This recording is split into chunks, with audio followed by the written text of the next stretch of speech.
Hello my dear friends, welcome to movie Hunter YouTube channel. So friends, আজকে আমি একটা upcoming Bengali movie নিয়ে আলোচনা করব, যেটি হচ্ছে ধূমকেতু। বহু প্রতীক্ষার পর প্রায় ৯ বছর পর এই মুভিটি মুক্তি পেতে চলেছে ১৪ই আগস্ট ২০২৫। মুভিটিতে প্রধান চরিত্র অভিনয় করেছেন দেব এবং শুভশ্রী, যাদের জুড়ি আমরা আবার অনেক দিন পর একসাথে দেখতে পাবো। মুভিটি প্রধানত একটি কাল্পনিক ভিত্তিক থিম নিয়ে আমি তোমাদের সামনে তুলে ধরবো।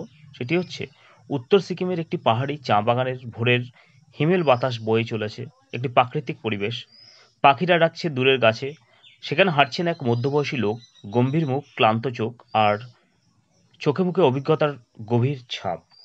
লোকটির নাম মেঘ চৌধুরী। ৪৭ বছর বয়সী এই চা বাগান ব্যবস্থাপক চুপচাপ, দায়িত্বশীল, কিন্তু রহস্যময়। তবে সবার অজানা, তিনি একজন পলাতক। ৯ বছর ধরে পালিয়ে আছেন নিজের অতীত থেকে, সমাজ থেকে, এমনকি নিজের ভেতরের রক্তাক্ত স্মৃতি থেকেও। একসময় কলকাতার নামকরা পরিবেশবিদ ছিলেন মেঘ। সিস্টেমের বিরুদ্ধে রুখে দাঁড়িয়েছিলেন, যেখানে একটি বেসরকারি সংস্থা পাহাড়ের গাছ কেটে চা বাগানের নামে প্রকৃতিকে ধ্বংস করেছিল। তিনি প্রতিবাদ করেছিলেন, মামলা করেন, আন্দোলন লড়েন। কিন্তু এক রাতে এক ভয়াবহ বিস্ফোরণে মারা যায় তার ঘনিষ্ঠ বন্ধু রঞ্জন। পুলিশ মেঘকে সন্দেহ করে। সমস্ত মিডিয়াতে প্রচার হয়, এককালে সমাজকর্মী, এখন সন্ত্রাসবাদী। এই ভুল অভিযোগের পর পালাতে হয় তাকে। নতুন পরিচয়ে সিকিমে এসে মেঘ জীবন শুরু করেন, চুপচাপ, নিরাপদ, কিন্তু উদ্বেগে ভরা। গ্রামের মানুষ তাকে পছন্দ করে, কারণ তিনি সততা ও মানবিকতার ভরপুর। এই সময় আসে ঈশিতা, রাজনীতির এক উঠতি তারকা, একসময় মেঘের প্রেমিকা। হঠাৎ একদিন গাড়ি খারাপ হয়ে পড়লে ঈশিতা আশ্রয় নেয় মেঘের কটেজে বা কুঁড়ে ঘরে।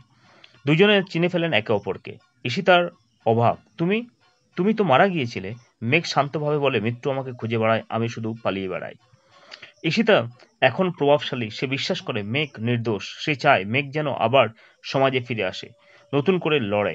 কিন্তু মেঘ ভয় পায়। সে জানে তাকে খুঁজছে কিছু রাজনৈতিক শক্তি, যারা জানে সে অনেক কুৎসিত গোপন তথ্য জানে। মেঘের কটেজে থাকা অবস্থায় দুজনের পুরনো প্রেম জেগে ওঠে। সন্ধ্যাবেলায় তারা পাহাড়ের ধারে হাঁটে, আকাশ দেখে। মেঘ বলে, তুমি জানো, ধূমকেতু মতো যারা আসে তারা আলো দেয়, কিন্তু অন্ধকারও ডেকে আনে। ঈশিতা উত্তর দেয়, তুমি ধূমকেতু নও, তুমি সেই আকাশ যাকে সবাই ভুলে গেছে। ঈশিতার আগমন ছিল কাকতালীয় নয়, তার পেছনে ছিল এক রাজনৈতিক দলের গুপ্তচর দল। তারা জানে মেঘ কোথায়। এক রাতে পুরো পাহাড়ে রঞ্জন ধূমকেতু ফিরে এসেছে এই কথা ছড়িয়ে পড়ে। মেঘ বোঝে আর পালানোর সময় নেই। সে সিদ্ধান্ত নেয়, এবার সে নিজে থেকে ফিরবে সমাজে, নিজের নির্দোষতা প্রমাণ করবে, রঞ্জনের খুনের আসল তথ্য ফাঁস করবে। রঞ্জন ছিল একজন হ্যাকার ও তথ্য সংগ্রাহক। সে জেনেছিল এই শিল্প সংস্থা সরকারকে ঘুষ দিয়ে প্রকল্প চালু করেছিল, যার ফলে প্রাণ গেছে কয়েকজন চা শ্রমিকের। সে তথ্য মিডিয়ায় ফাঁস করার আগেই হতে হয় রঞ্জনকে। মেঘ সেই তথ্য পেন ড্রাইভে সংরক্ষণ করে পাহাড়ে লুকিয়ে রাখে, কিন্তু সেটি আজও কারো হাতে পড়েনি। ঈশিতা কলকাতায় ফিরে গিয়ে সংবাদ সম্মেলন করে। সে দাবি করে, মেঘ চৌধুরী নির্দোষ, আমি সাক্ষী দেব।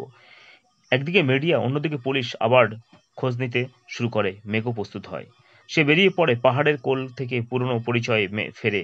আর বৃদ্ধরূপে দেখা যায়, চুল সাদা, মুখে কাটা দাগ, কিন্তু চোখে আগুন। সে আদালতে দাঁড়িয়ে বলে, আমি ৯ বছর পালিয়েছি, মৃত্যুর ভয় ছিল না, ভয় ছিল অন্যায়কে মুখোমুখি করতে না পারার। আজ এসেছি সত্যি বলতে। মামলা চলে, রাজনৈতিক শক্তি চাপ দেয়, ঈশিতাকে হুমকি দেওয়া হয়, কিন্তু সে ডিঙে না।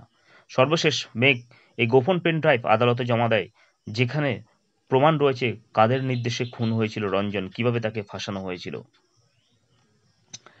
আদালত রায় দেয় মেঘ চৌধুরী নির্দোষ, প্রকৃত অপরাধীর গ্রেপ্তার করা হয়। কিন্তু শেষ দৃশ্যে যখন সাংবাদিকরা তাকে জিজ্ঞেস করে, আপনি এখন কি করবেন, মেঘ হেসে বলে, ধূমকেতুর কাজ আলো দিয়ে যাওয়া, আমি এসেছি, আমি গেলাম, এখন অন্য কেউ আসুক। সে ফিরে যায় পাহাড়ে। ঈশিতা তাকে দাঁড়িয়ে দাঁড়িয়ে দেখতে থাকে, চোখে জল, মুখে হাসি।